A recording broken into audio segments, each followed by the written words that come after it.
This week I'm driving the 2021 Alfa Romeo Giulia Quadrifoglio. The Giulia behind me is the top of the line in the sport version for the Giulia. This is why we have this clover leaf right here, the Quadrifoglio, just right here. So every time you see that logo on an Alfa Romeo, it means it's the top of the line, just like an AMG from Mercedes-Benz or M from BMW. Design-wise, you can notice in the front the famous grille. You can really recognize an Alfa Romeo with that V grille. All the Alfa Romeos got that grille.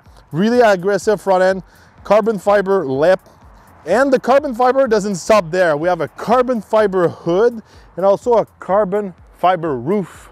This is why we don't have a sunroof on this car. So with a lot of carbon fiber, we reduce the weight, better performance, better braking. Speaking of braking, look at those calipers in yellow, big ones, big brakes, nice wheel, aggressive tires. Also this week we've got some Pirelli's P0 Corsa. Those are ZR tires, super aggressive, especially right now here in Quebec.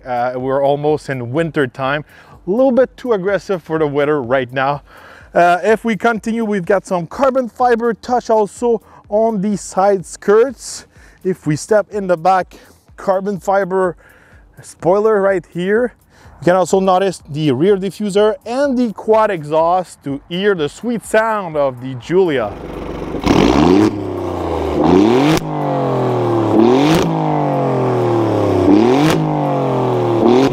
Trunk wise, decent amount of space inside of the trunk. It's not the biggest one you can get on the market, but still it's usable, plenty of space. You got that fishnet to retain your stuff when you're driving in sport mode, I could say. You know, typical trunk for this size of sedan.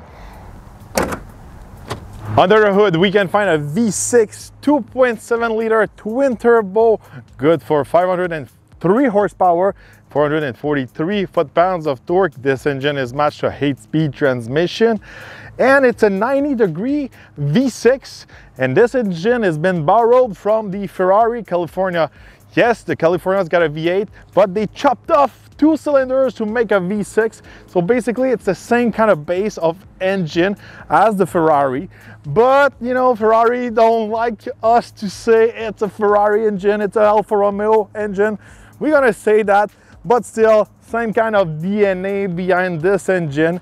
So this engine likes to rev. It's an Italian engine, so we'll see on the road if this engine like to sing a little bit like the Ferraris.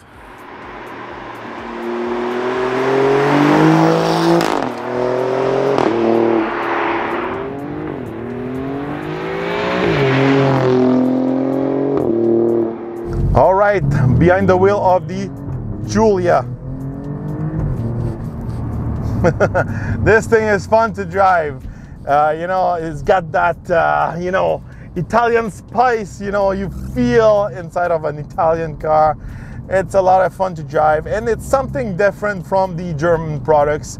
The direction on this car, you know, the steering feel is so precise, way superior to the German products. Something I never really experienced before in these type of car, you know, a small 4-door sedan. It's so precise, it's a lot of fun. The handling is sharp. You know, you can really push it. Unfortunately, this week it's a little bit too cold for this Alfa Romeo here in Canada. The tires are way too aggressive for this type of temperature. I had some issues with the tires this week because those are Pirelli Corsa ZR with some Kevlar nylon compound. You know, at night they were freezing in my driveway, you know, kind of like transforming the shape of the tire. They were, you know, becoming kind of flat at the bottom of the tires. And at first, you know, in the morning, I had to be really careful, warm up the tires, just like a Formula One. You know, these type of tires are not for average Joe, you know. It's just like super hardcore. So because it's kind of cold this week, I was not really able to push it to the limit, but super sharp. handling, also super sharp braking. You know, the pedal of the brakes is really sensitive. It's really sharp. Again, it's not for everyone. You have to love this kind of driving, kind of like really aggressive tires. Steering wheel, also braking. This thing as well, you know, it's a hardcore version for sure. It's a four-door Ferrari. That's pretty much what it is, you know. Performance-wise, you know, 0 to 100. It's not the quickest because it's a rear-wheel drive, and there's no all-wheel drive available with the Quadrifoglio model. So off the line, obviously, the German's going to be quicker. There's no launch control again, so it's pretty hard to make a good start. Again, the competition like Cadillac and all that, they all have those things. But you know, the performance of the engine, it's all right. You really have to go up in the RPM to get the boost, to get the horsepower you need. One thing I noticed this week, this engine is not constant, I could say. Sometimes you push it, it's gonna push a certain way, and sometimes when you try to push it the same way, it's gonna be like double of the boost. It's kind of strange. Sometimes like it feels like it doesn't push the same way. You really have to learn how to push that engine, how to exploit that RPM band with your transmission. The transmission works really well. Again, it's super crisp when you're shifting your gears or you're downshifting and all that. So on this side, I really like it. You got a great sound, also Ferrari-ish, you know, I could say. It's an experience to drive this Alfa Romeo, and that's pretty much what it is. It's not quicker than the German products.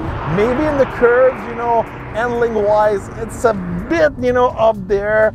But it's not something you know off the line. You know, in the streets you gotta win your street racing against the German products. It's not the case here, and you have to be an advanced driver to drive this Giulia Quadrifoglio. If we step inside of this Giulia, it's really nice inside. You know, the dash and the stitching and all that. That reminds me of a Ferrari, especially with those air vents. Nice carbon fiber, nice steering wheel. I really like that steering wheel, especially with the starter on the steering wheel. That's really Ferrari style, I could say. You know, overall, everything is pretty simple to understand. You've got a place to recharge your phone wirelessly, Cadillac style, I could say. You've got that slot that goes inside and your phone kind of disappear. I really like that. Infotainment wise, the screen is not really big. It's not super hard to understand the way it works, but still this info system feels kind of old. It feels like it's something it's got like 4 or 5 years old. You know, Alfa Romeo is under the umbrella of Stellantis. It was FCA before, so Dodge, Chrysler and all that. So under this umbrella we can find some really good system like the Uconnect. You know, for me, you know, they could use the Uconnect inside of this Giulia. I wouldn't mind. I know it's not like fancy Italian and luxurious and all that, but I think the Uconnect, it's a really good system. It's quick, it's crisp and all that. Even the rear camera is kind of like sluggish. It's not HD. You know, for a car who's close to $100,000, I would like to have something more, you know, infotainment wise. If we're looking at the seats, they're pretty tight. They're, you know, if you're a big guy like me, I don't have the thin, slim Italian shape, I could say. They're kind of tight, but they're not as tight as the other seat you can get with the carbon fiber. These are super tight. From my point of view, once again, I know it's Italian and all that. They could do something like we found at Mercedes-Benz or BMW, some things who can offer you comfort and also support. So maybe something more flexible So when you're on the highway, something more comfortable, so your seat can open up. And when you're in sport mode, maybe you have more support. You know, something like that. To please the bigger guys like me, I think it will be a plus. Once again, in the back, it's really tight, but most cars of this dimension, they have similar space in the back. One thing we can find inside also is the driving modes. It's called the DNA. So the A stands for Advanced Efficiency. So if you want to save on fuel, you put it on A. The N stands for Natural. So it's like the normal mode, we could say. And you've got the D, it's Dynamic. When you're in Dynamic, it's like Sport Plus. I could say like BMW style. Now everything is more crisp, sharper and all that. Also your dampers are in a sport mode, they're harder. You can change that with the button in the middle of the knob, so you can soften your damper. And finally, you've got the race mode. Now when you're in race mode, everything it's maximum hardcoreness, no traction control, all that. Pretty much everything is turned off. It's really for race. Once again, for this type of car, I wish we could have a little bit more settings to personalize the way I want my car to behave. Outside of the dampers, it's pretty much when you put it in D, it's the D mode, and when you put it in race, it's race mode. It's not flexible like some system we can find inside of BMWs. Even Cadillac have their own, personalized, settings. I would like to have like something like race, but we can keep some of the traction control on, stuff like that.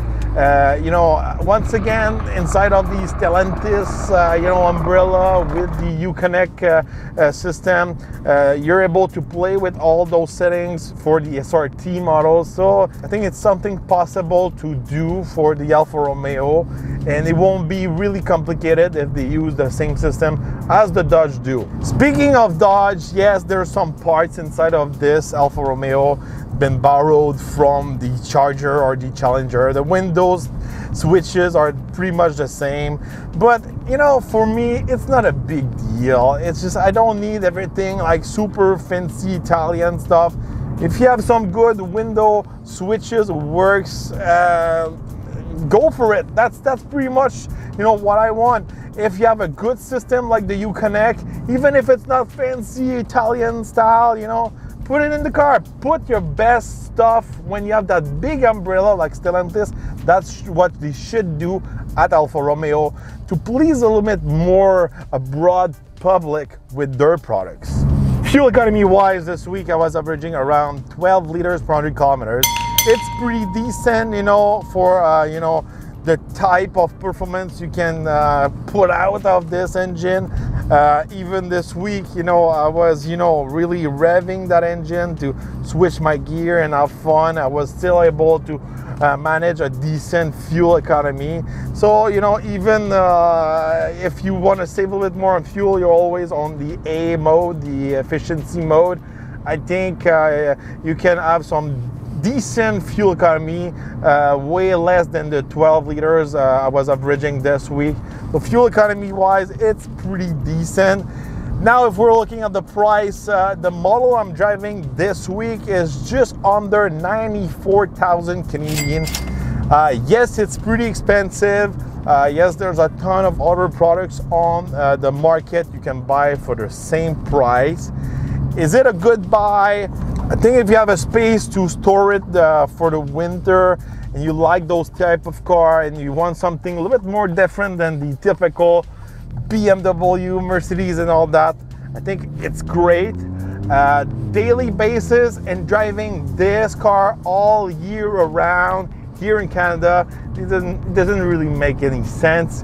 The suspension, the tires and all that, I know you can change all this, but even the front lip in the front in carbon fiber is way too low for winter use. It's only a rear-wheel drive, there's no all-wheel drive. And this car doesn't like the cold weather. This week when I was turning on the heater is not really good in this Italian car. There's a bunch of things all around the car. I think it wouldn't last during the winter. That carbon fiber hood with those real heat extractor, you know, the snow inside of these holes and all of that. There's a lot of things that doesn't make sense for our climate here in Canada. If you live in the south of the US, no problem. But I think this is why we don't see a lot of those Alfa Romeo on the road. They're not a bad products. It's just, it's an hardcore products for driving enthusiasts. And I think a lot of people who drive M Power from BMW, AMGs, RS and all that, there's a lot of average Joe who buy the top of the line products to be seen in those top of the line, you know, cars and having the power and the look and all that.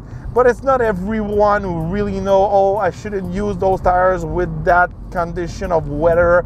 I shouldn't do that and do this. And there's a lot of things to be cautious with this car.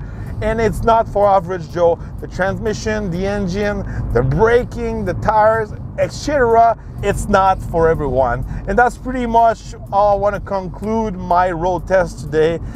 This Alfa Romeo is really for the connoisseur, the passionate, the one who love to drive, the ones who really like to push the limit and know to understand the heartbeat of your car. That's pretty much the customer for the Alfa Romeo, and this is the main reason why we don't see a ton of them on the road.